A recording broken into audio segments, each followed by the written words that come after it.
In this video, I'm going to show you how to find Sky Pillar in Pokemon Emerald. So the first thing you want to do is you want to open up your Pokemon and you want to go ahead and actually fly to this particular town. So here it is. So make sure to go ahead and fly to it. You're able to use any type of flying Pokemon, and then it is going to take you right here.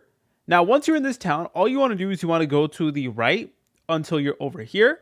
Then you want to begin using a Pokemon that can actually surf. So let's go ahead and use our Swampert. And now all you want to do is you want to keep on going to the right, but try to stay towards like this upper part right over here. So keep on going down here and then just keep on going.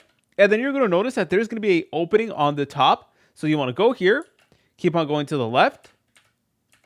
And then you want to go over here and then bam, all you need to do is you need to go ahead and go inside here. Then you're actually already going to be in the Sky Pillar. So you want to keep on making your way right here. And then bam, here you go guys, you are now officially ready to enter Sky Pillar. If you guys found this video helpful, make sure to leave a like and subscribe. I'll see you in the next video.